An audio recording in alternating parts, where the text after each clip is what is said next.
नमस्कार, आप देख रहे हैं यूथ इंडिया एनटीवी और मैं हूं आपका दोस्त राजा पांडे। बिहार में हम बार बार कहते हैं कि जंगल राज नहीं महाजंगल राज आ गया है। पुलिस के सामने कोर्ट परिसर में एक कैदी को पेशी के लिए लाया गया था, उसे गोलियों से भून दिया जाता है। अब पुलिस सामने रहती है, कोर्ट में अफरा तफरी मच जाता है, हालात बद से बदतर हो जाता है, चारों तरफ लोग भागने और कूदने लगते हैं। दो अपराधी आते हैं और जो कोर्ट परिसर में पेशी के लिए आए थे उसे गोलियों से भून कर ताबड़तोड़ गोली चलाकर चले जाते हैं। अब पुलिस बाद में उसे पकड़ती है, लेकिन बात यहाँ पे यह है, सवाल यह उठता है कि आखिर कड़ी मुशक्कत के बाद जो लोग पकड़े गए हैं वो आखिर वहां पे कोर्ट परिसर में कैसे पहुंच गए? पुलिस के बीचों बीच कैसे गोलियों से भून दिए एक युवक को? कैसे हो गया इतना बड़ा घटना? पुलिस क्या कर रही थी? इतनी बड़ी लापरवाही कैसे हो गई? हमेशा बिहार पुलिस पे ही सवाल उठता है। क्यों बिहार पुलिस इतनी नाकामयाब क्यों है? क्यों आए दिन ऐसा घटना हो जाता है? पुलिस के सामने ही किसी को गोलियों से भून दिया जाता है, कहीं पुलिस को ही मार दिया जाता है। आखिर क्या है, रीजन क्या है? इतना बड़ा गुंडा राज बिहार में कैसे कायम हो गया? जब लालू जी का रीजन था तब इतना बड़ा गुंडा राज चलता था, लेकिन बीच में जब सरकार चेंज हुई तो बिहार की गुंडागर्दी खत्म हो गई थी, सभी के सभी विलीन हो चुके थे। लेकिन फिर से जब लालू जी की सत्ता आ गई, फिर बिहार में लूट फाट चोरी डकैती शुरू हो गई। पुलिस का हत्या कर दिया जाता है। सोचिए, जहां पुलिस का हत्या कर दिया जाएगा वहां पे आम पब्लिक सुरक्षित कैसे रह सकते हैं? इतना बड़ा घटना कैसे हो सकता है? दोषी कौन है? कार्रवाई क्यों नहीं हो रहा है? सरकार कैसे नाकामयाब साबित हो रही है इन लोगों को रोकने में? बताएंगे सारी बात। आखिर कहां की घटना है जहां दिन दहाड़े कोर्ट परिसर में गोलियों से भून दिया गया है एक युवक को? सारी जानकारी देंगे आपको। वीडियो में अंत तक बने रहिएगा। और अभी तक आपने हमारे चैनल को सब्सक्राइब नहीं किया है तो प्लीज लाल बटन दबा के चैनल को सब्सक्राइब कर लीजिए, लाइक कर दीजिए और बेल के आइकन को प्रेस जरूर कर दीजिएगा, ताकि टाइम टू टाइम न्यूज का अपडेट आप तक पहुंचता रहे, क्योंकि बिहार संबंधित सारी खबर हम दिखाते हैं। आइए आपको हम बता दें, बिहार के दानापुर का यह घटना है। बिहार के दानापुर का एक छोटे सरकार नाम के युवक पटना बेऊर जेल में बंद होता है। छोटे सरकार नाम का युवक पटना बेऊर जेल में बंद होता है। पेशी के लिए उसे पुलिसों के साथ में लेकर के दानापुर आया जाता है। दानापुर कोर्ट परिसर में पेशी के लिए लाया गया था छोटे सरकार को। सोचिए, पटना से दानापुर लाया गया पेशी के लिए। सुरक्षित लोग कब महसूस करेंगे अपने आप को भाई? जब पुलिस के बीचों बीच रहने के बावजूद गोलियों से भून दिया जाएगा तो क्या होगा? छोटे सरकार को पेशी के लिए दानापुर कोर्ट परिसर में लाया गया और वहां पे ऐसा घटना हो गया जो कोई सोच नहीं सकता है। सवाल खड़ा होता है बार बार बिहार सरकार पे और बिहार पुलिस पे। बिहार पुलिस की नाकामियों पे सवाल खड़ा होता है, बिहार सरकार की नाकामियों पे सवाल खड़ा होता है। बार बार ऐसा घटना को दोहराया जाता है। कहीं बैंक को दिन दहाड़े 11 बजे दिन में लूट लिया जाता है, कहीं पुलिस के ऊपर ट्रैक्टर चढ़वा दिया जाता है, बालू माफिया द्वारा पुलिस को मार दिया जाता है, ऊपर ट्रैक्टर चढ़ा दिया जाता है, फिर भी सरकार हाथ पे हाथ रखी हुई बैठी हुई है। कहीं पत्रकार का मर्डर हो जाता है सच्चाई दिखाने के वजह से, कहीं पत्रकार को जेल में डाल दिया जाता है सच्चाई दिखाने की वजह से। जैसे कि मनीष कश्यप है, मनीष कश्यप ने सच्चाई दिखाया और मनीष कश्यप को जेल में डाल दिया गया। आखिर क्यों ऐसा क्यों बार बार होता है? घटना को बार बार क्यों दोहराया जाता है? दोषी कौन है? अररिया में एक पत्रकार थे जो कि सच्चाई दिखा रहे थे, सच के लिए लड़ रहे थे, उसे गोलियों से भून दिया गया।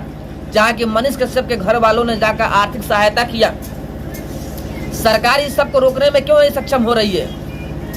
बिहार सरकार की कमियां, बिहार पुलिस की कमियां आए दिन तू में हो रहा है सरकार को लेकर के। सरकार को कुछ पड़ा ही नहीं है, उन्हें अपनी कुर्सी की पड़ी है। चलिए आगे बात करेंगे। और इससे पहले बता दें हम कि पटना बेऊर जेल में बंद छोटे सरकार को पेशी के लिए दानापुर कोर्ट परिसर में लाया गया था। पूरा का पूरा सुरक्षा व्यवस्था था, वहां पे पुलिस थे, पुलिस की सुरक्षा व्यवस्था के साथ में लाया गया था दानापुर कोर्ट परिसर में पेशी के लिए।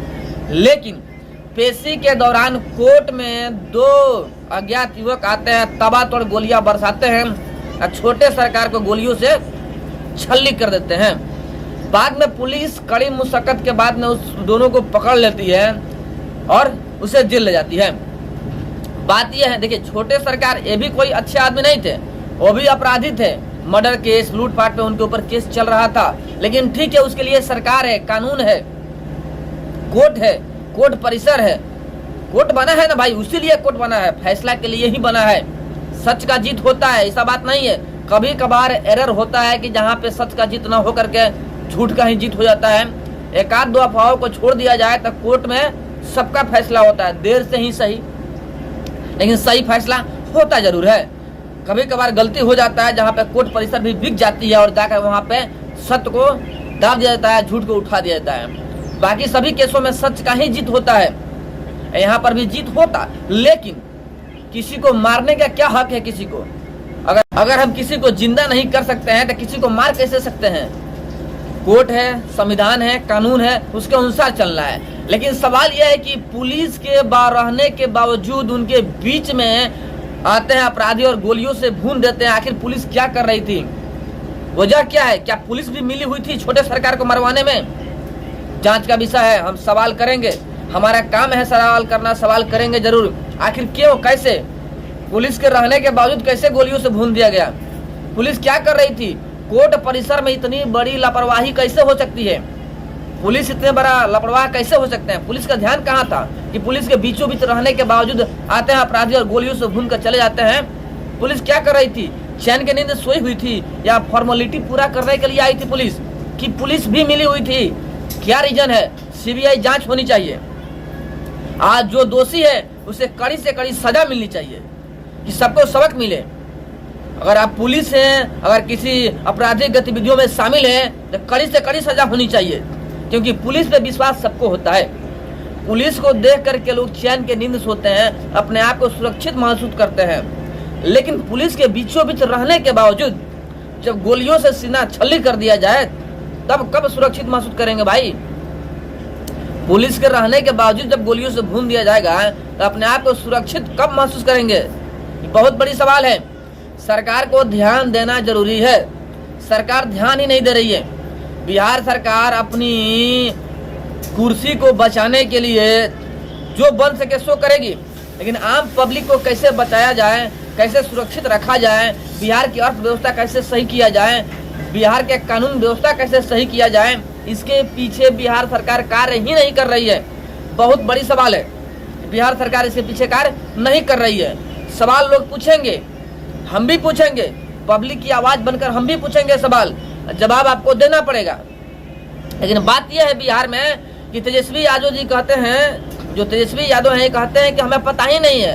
और नीतीश कुमार जी हैं, ये सर झुका लेते हैं हाथ जोड़ करके, कोई जवाब ही नहीं देना चाहते हैं। यह बिहार की हालात है, बिहार की सरकार की यह हालात है।